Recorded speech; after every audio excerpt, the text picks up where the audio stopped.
నమస్తే, welcome to SHG channel.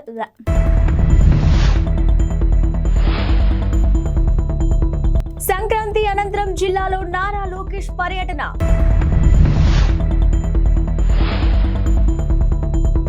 అత్తాపూర్లో భారీ అగ్ని ప్రమాదం, సురక్షిత ప్రాంతాలకు స్థానికుల తరలింపు.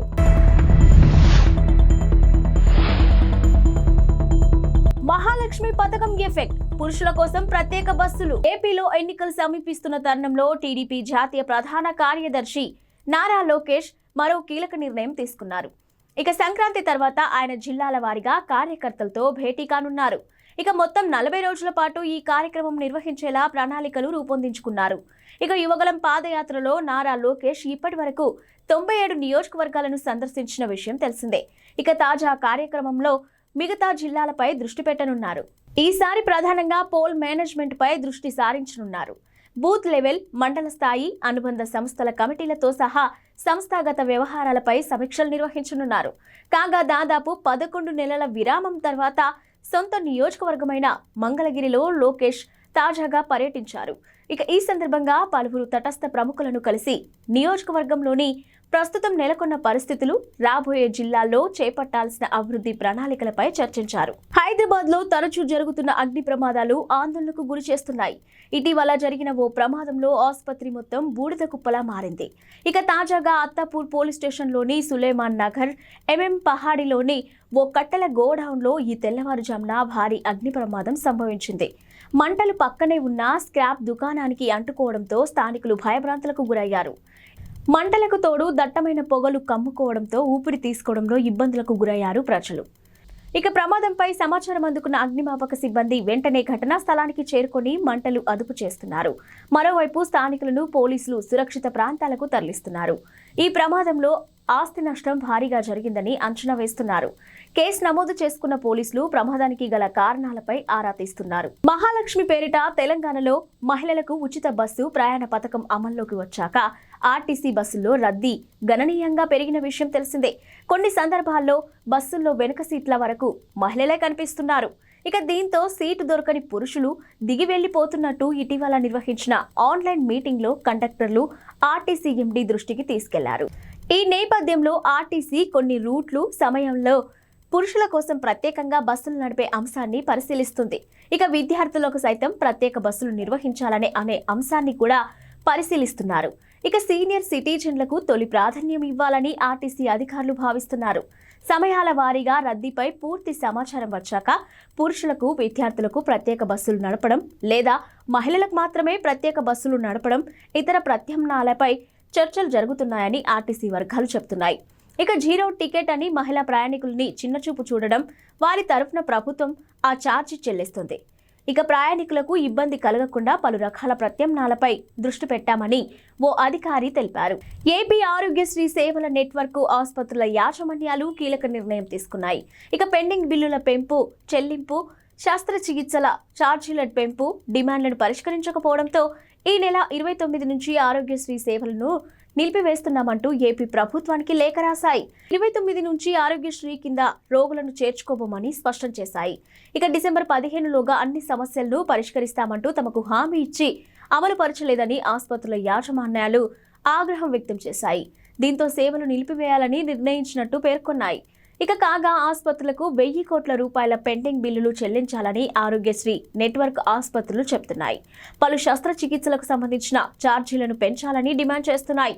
తమ సమస్యలను పరిష్కరించాలంటూ గతంలో డెడ్ లైన్ ను విధించిన సంగతి తెలిసిందే. హైదరాబాద్ లోని బేగంపేట ప్రజాభవన్ బారికేడ్లను కారు ఢీకొన్న ఘటన మరో మలుపు తిరిగింది. ఈ ఉదంతం వెనుక బోధన్ మాజీ ఎమ్మెల్యే షకీల్ కుమారుడు సాహిల్ అలియాస్ రాహిల్ ఉన్నట్టు తెలుస్తుంది. అయితే దీన్ని పోలీసులు గుర్తించారు. ఈ నెల 23న అర్ధరాత్రి ఓ కారు ప్రజాభవన్ వద్ద ఉన్న బారికేడ్లను ఢీకొన్న విషయం తెలిసిందే.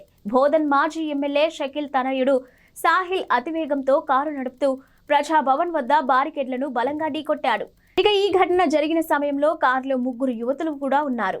ఈ క్రమంలో అక్కడ విధులు నిర్వహిస్తున్న ట్రాఫిక్ సిబ్బంది పంజాగుట్ట పోలీసులకు సమాచారం ఇచ్చి సాహిల్తో పాటు 3 యువతులను అప్పగించారు. అయితే బ్రీత్ ఎనలైజర్ ట్రాఫిక్ పోలీసుల వద్ద ఉండటంతో ఇన్స్పెక్టర్ దుర్గారావు సాహిల్ను హోంగార్డుకు అప్పగించి డ్రంక్ అండ్ డ్రైవ్ పరీక్షకు పంపించారు. ఈ సమయంలో నిందితుడు తప్పించుకున్నాడు. అనంతరం సాహిల్ దుబాయ్లో తండ్రికి ఫోన్ చేసి విషయం చెప్పడంతో ఆయన సూచనతో అనుచరులు సాహిల్ను తప్పించి వారి పని మనిషి అబ్దుల్ ఆసిఫ్ను పంజాగుట్ట ఠానాకు తీసుకెళ్లారు. కారు తానే నడిపినట్టు అతడితో చెప్పించడంతో కేసు నమోదైంది. అయితే ముగ్గురు యువతులను స్టేషన్కు రప్పించి వాంగ్మూలం తీసుకున్నప్పుడు కారు నడిపింది సాహిల్ అని వెలుగులోకి వచ్చింది. ఎన్నికల హామీలు అమలు చేయడంపై దృష్టి సారించిన కాంగ్రెస్ ప్రభుత్వం ఆ దిశగా వడివడిగా అడుగులు వేస్తుంది. ఒక్కో గ్యారెంటీకి వేర్వేరుగా దరఖాస్తులు సమర్పించాల్సిన అవసరం లేకుండా రాష్ట్ర ప్రభుత్వం బుధవారం ప్రజాపాలన గ్యారెంటీ దరఖాస్తును విడుదల చేయనుంది. ఇక సీఎం రేవంత్ రెడ్డి సచివాలయంలో ఉదయం 11 గంటలకు విడుదల చేయనున్నారు. సామాన్య ప్రజలు సులభంగా అర్థం చేసుకుని 5 నిమిషాల్లో నింపేలాగా 2 పేజీలతో కూడిన ఈ దరఖాస్తును సిద్ధం చేశారు. ఇక రాష్ట్ర వ్యాప్తంగా అన్ని గ్రామాలు, మున్సిపాలిటీలు, కార్పొరేషన్లలో భాగంగా వార్డులకు ఈ ప్రోఫార్మాలు చేరవేసేలా ప్రభుత్వం ఏర్పాటు చేస్తుంది. ఇక దరఖాస్తు మొదటి పేజీలో ఎడమవైపు తెలంగాణ రాష్ట్ర చిహ్నంతో పాటు సీఎం రేవంత్ రెడ్డి ఫోటోను కూడా ముద్రించారు.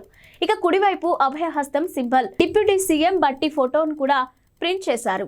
వారణాసికి చెందిన యాచకులు అయోధ్య రామాలయానికి 4.5 లక్షలను విరాళంగా ఇచ్చారు. తద్వారా ఆలయ నిర్మాణంలో తమ వంతు పాత్ర పోషించాలన్న చిరకాల వాంఛ తీర్చుకున్నారు. ఇక ఆయన నిర్మాణం కోసం ఆర్ఎస్ఎస్ సంస్థ సమర్పణ్ నిధి క్యాంపెయిన్ నిర్వహిస్తుంది. ఈ కార్యక్రమంలో 2020 నవంబర్లో కాశీలోని కొందరు యాచకులు ఆర్ఎస్ఎస్ కార్యాలయాన్ని సందర్శించి తమ మనసులో మాట బయటపెట్టారు. తొలుత అధికారులు సంశయించిన యాచకుల విజ్ఞప్తి మేరకు స్వీకరించేందుకు అంగీకరించారు. కాశీ ప్రావిన్స్లోని 27 జిల్లాల భక్తులు ఈ విరాళం అందించారు. కాశీకి చెందిన మొత్తం 300 మంది యాచకులు విరాళం ఇచ్చారని ఆర్ఎస్ఎస్కు చెందిన మురళీపాల్ తెలిపారు. ఈ సందర్భంగా వైద్యనాథ్ అనే యాచకుడు మాట్లాడుతూ తాను 30 ఏళ్ల క్రితం అనారోగ్యం బారిన పడి ఏ పని చేయలేని స్థితికి చేరుకున్నట్టు తెలిపారు. ఇక నాటి నుంచి యాచక వృత్తితోనే పొట్ట పోసుకుంటున్నట్టు తెలిపాడు. ఇక అయోధ్య రామాలయం కోసం నిధుల స్వీకరణ విషయం తెలియగానే తాము కూడా పాలు పంచుకోవాలని నిర్ణయించినట్టు తెలిపారు. ఇక జనవరి 22న అయోధ్యలో జరిగే రామాలయ ప్రారంభోత్సవానికి హాజరవుతానని కూడా చెప్పారు. మరోవైపు వేల మంది చెప్పులు కుట్టేవాళ్లు, స్వీపర్లు కూడా రామమందిర నిర్మాణానికి విరాళాలు ఇచ్చారు. దేశ రాజధాని ఢిల్లీలోని ఇజ్రాయెల్ రాయబార కార్యాలయానికి సమీపంలో పేలుడు కలకలం రేపింది. పేలుడు శబ్దం వినపడిందంటూ స్థానికులు అందించిన సమాచారంతో పోలీసులు రంగంలోకి దిగారు.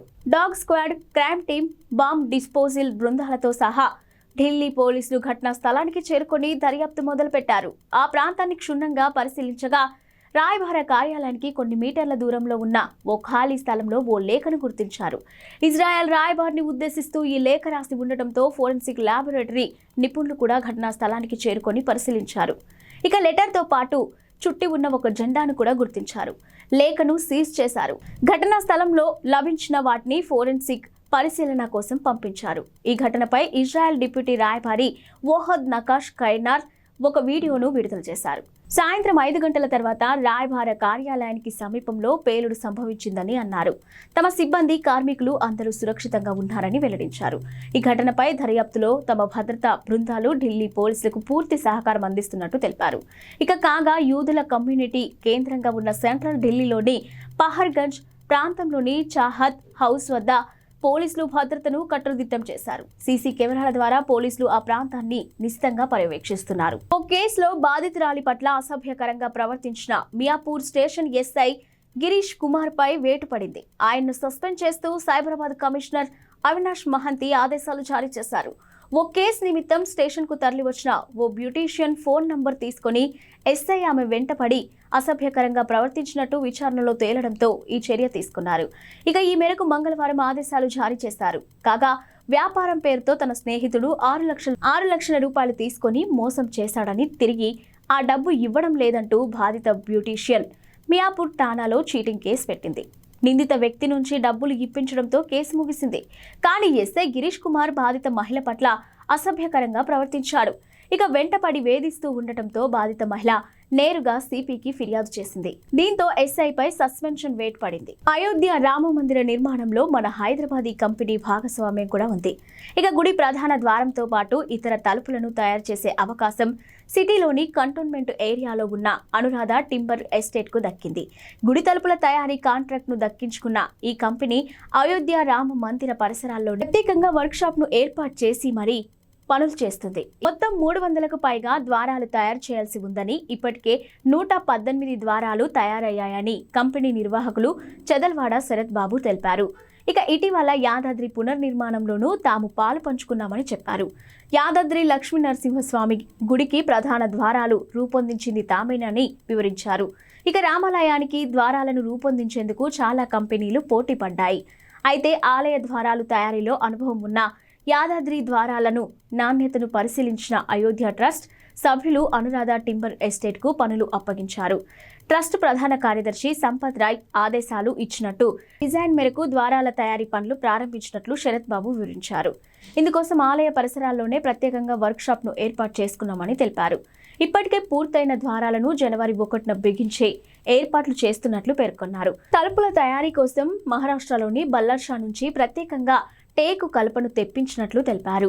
ఈ ద్వారాల తయారీ పనులలో తమిళనాడుకు చెందిన కుమార్ రమేష్, మహాబలిపురం, కన్యాకుమారికి చెందిన మరో 60 మంది శిల్పుల బృందం నిమగ్నమైందన్నారు.